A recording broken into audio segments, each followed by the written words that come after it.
What's going on, guys? DigiDestin here, and welcome to Note to Shelf.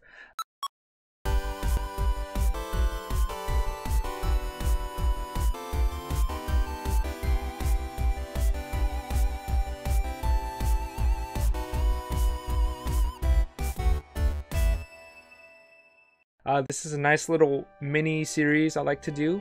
I like doing pickup videos a lot, and it's probably what I put out the most on this channel. But Note to Shelf is kind of a self-reflection or expletive of the games that I acquired before I started this channel. So I have many items in this collection, many games in this collection that I acquired before doing this channel, like I mentioned, and I love talking about them. So there's always a story behind the stuff that I acquire, and I'd love to share that with you, and then kind of the sentiment behind why I keep these games. So on this episode of Note to Shelf, I have one game in particular that I'm going to show you, and I'll tell you the story behind it and why I keep it in my collection and why it's so near and dear to me. This game is Paper Mario on Nintendo 64. So I'll take it out of its case here. But anyway, Paper Mario on N64 is a very excellent, very excellent RPG.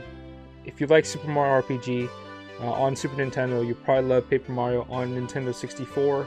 This was actually the first Mario RPG game that I played back in the day when it first came out. I forgot what year it was, but I remember thumbing through a magazine with my friend. He was an older friend, actually a couple years older than me, and we saw Paper Mario advertised in the magazine.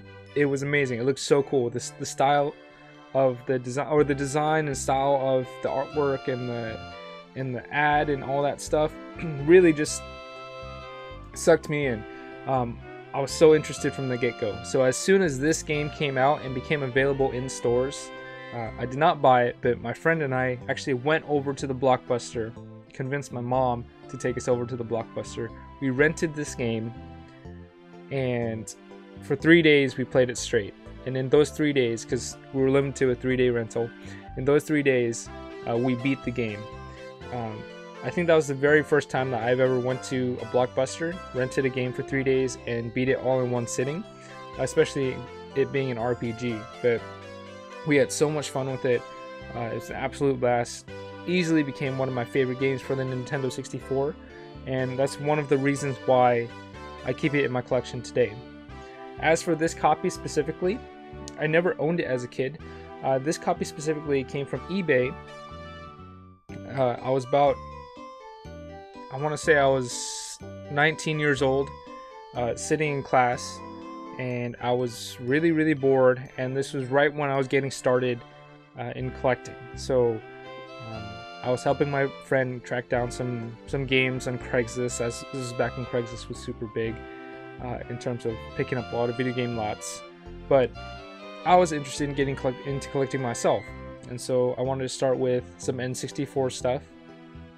And so I just started looking on eBay for prices, and then this is the initial game that came to mind, Paper Mario. And so I looked up Paper Mario, saw that it was trending about $30–$35, and I was so bored in class, sitting in the back of class, that I decided I was just going to order it. So this was my very first eBay purchase for a video game, and it was $30, I believe. I think it was like $27.99 plus shipping, and arrived to me. And this was officially my first N64 game for my collection when I officially started collecting. So that's two stories behind, you know, why this game is always going to be in my collection, why I have so many fond memories of it, and why I love it so much. So this was officially the first N64 game that I got when I started collecting, as well as the first Mario RPG game that I ever purchased, or not purchased, that I ever played and beat ever. So it's very fun looking back on the games in my collection, and why I chose to have them, you know, why I chose to pursue them, and looking back at my relationship with them now, as well as my relationship with them back in the day, you know, when I was a kid. But yeah, that was my little story, my Note to Shelf. Thanks for watching. This was about Paper Mario again. If you did like this video, please like, comment, and subscribe. Check out some of my other videos. I have other Note to Shelf episodes, pickups, tips and tricks, gameplays, as well as streams. And with that being said, we'll see you guys on the next one.